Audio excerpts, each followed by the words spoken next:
teléfonos inteligentes que se están manejando a través de la inteligencia artificial.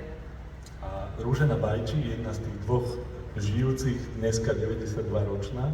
Y Ružena Bajči es una de las dos que todavía sigue en vida. Hoy tiene 92 años. Bola jedna z tých, ktorá dala základ vývoju umelej inteligencie už v 60. rokoch, keď emigrovala do Spojených štátov. Y fue una de las que dio base para el desarrollo de la inteligencia artificial en los años 60. Máme tu aj izraelského ambasádora, takže máme tu aj jednu Izraelčanku, ktorú keď si prečítate, tak zistíte, kde všade hrala a je naozaj už momentálne hviezdou Hollywoodu. Y también tenemos al embajador de Israel y tenemos también una mujer de Israel que van a ver que por ahí la pudieron ver en distintas películas.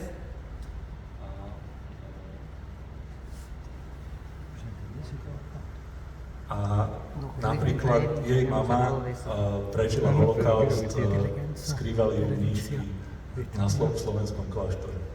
Y su madre sobrevivió al holocausto y la escondían las monjas en Eslovaquia en un monasterio.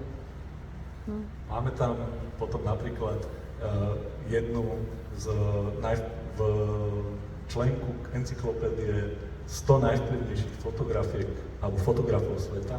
Tenemos también uno de los miembros de los 100 fotógrafos más conocidos en el mundo.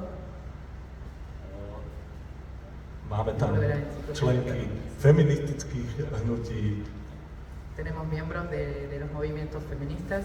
A všetko, čo spája tieto ženy, okrem toho, že ich práca dosiahla obrovský úspech u nás aj v zahraničí. Y lo que las une a estas mujeres, aparte de llegar a un éxito enorme, ich spája to, že buď sa narodili, alebo majú korene na Slovensku. Y las une también que todas o nacieron en Eslovaquia o tienen raíces eslovacas.